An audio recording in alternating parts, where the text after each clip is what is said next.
All right, we're back for another district breakdown. Jon Poorman from the Houston Chronicle joining me, and we are talking 22-6A, which is a very interesting district because it looks kind of brand spanking new. 9 teams in it, so that means they get started right away after week 2. And Manville's moved up. Pasadena teams are in there. I mean, you look at teams that are traditional playoff teams. You see Shadow Creek, you see Manville, although that was 5A. Pearland, Dawson are always playoff teams. And Dobie seemed to get in a lot, but they were in maybe a weaker district in 22-6A. Man, when the chips are all on the table, who do you see coming out of this district? Yeah, I think this district is going to look very similar to how the old 23-6A district looked at the top, and that's with Shadow Creek, Pearland, and Dawson kind of ruling the roost. I'm really bullish on Pearland coming into this year. They've got a couple seasons under Coach BJ Gott now, and they really seem to be gaining some momentum. You saw that last season with how they played and coming away with a share of the district title. Definitely impressive there. And then, of course, you can't count out Shadow Creek. I mean, since the school opened, they've been a football perennial playoff team, rolling up undefeated regular seasons and such. They also got a share of the district title last year. The biggest adjustment for them is that Coach Brad Butler, who started the program, is now retired. So they're going to have a new head coach down there, but I would expect the expectations to remain the same. They just have so many talented kids. Every time I'm looking through the recruit list for the Houston area, year after year, there's 2, 3, 4, 5 Shadow Creek kids just popping up, and some of them necessarily you haven't even heard of before, but once they get on the field in the fall, man, they just really turn it on, and you get to know these guys.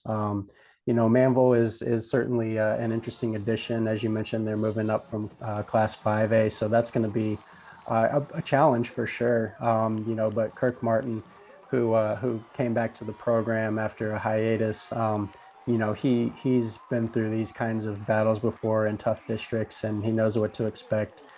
He knows how to run a program and how to have success. So if there's any head coach that can handle this transition from 5A back up to 6A, it's Kirk Martin and his guys down there at Manville. And then Dawson, same thing, kind of along the lines of their rival Pearland.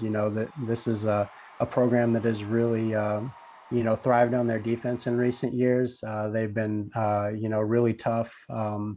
Running the football and playing a methodical style on defense and really limiting some explosive offenses. So, I like where they're at as a program too. They're always going to be a tough out. It's always going to be a tough game going against Dawson. So, those 4 teams I really am bullish on going into this year to kind of rise to the top of the standings and make it to the playoffs.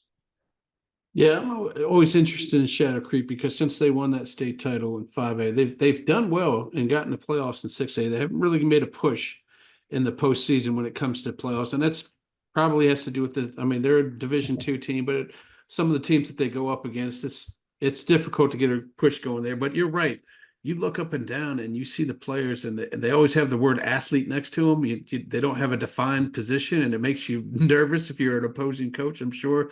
I mean, Ja'Cory Watson's one of those guys. He was a Yeah. tremendous wide receiver. Then they had to play him at quarterback, and I think he's going to be back at wide receiver. They got a kid named Cameron Yeah. Jamerson's now in there as a high talented athlete. This Kobe Sellers, who's actually going to end up playing defensive back for him, but he could also be thrown in there as an athlete. And it's just you see a Yeah. roster of athletes, you just don't know where they're going to hit you, and it's got to be nerve wracking for the opponents. Yeah, absolutely. You mentioned a couple guys there. Kobe Sellers, spent some time at quarterback for them last year. So he's the perfect example. And Ja'Cory Watson has played quarterback for them as well. Two of those guys that were not necessarily at quarterback as their natural positions, but they stepped in because they are such versatile and talented athletes. And so I think it's definitely a challenge when you line up against Shadow Creek. You know that they're going to have speed and talent all over the field on both sides of the ball, and that's what makes them so challenging, such a challenging opponent.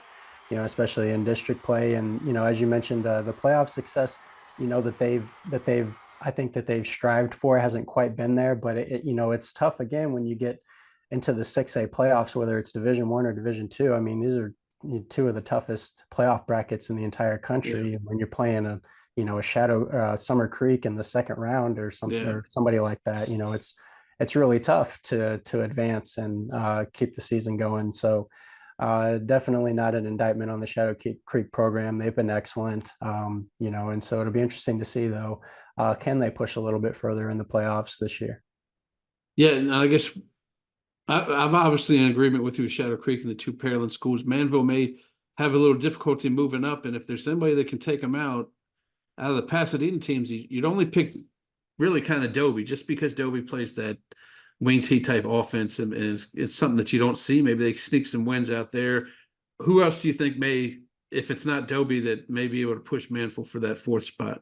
Oh, I think it is Dobie. Okay, there you I go. think for sure. I think for sure it's Dobie, and I would not be surprised at all if Dobie got into the playoffs in this district. Obviously, in recent years they haven't played the toughest district competition, and they've been right there at the top of the standings, and so I think this is going to be a good challenge for Dobie. They're going to have a new coach there, and Fitzmaurice, and so he's a proud Dobie alum, and so he's going to come and try to instill keep that Dobie pride going, and I would certainly expect for them to be competing for a playoff spot.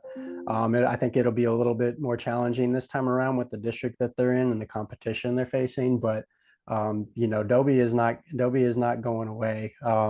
It's just a matter of fact.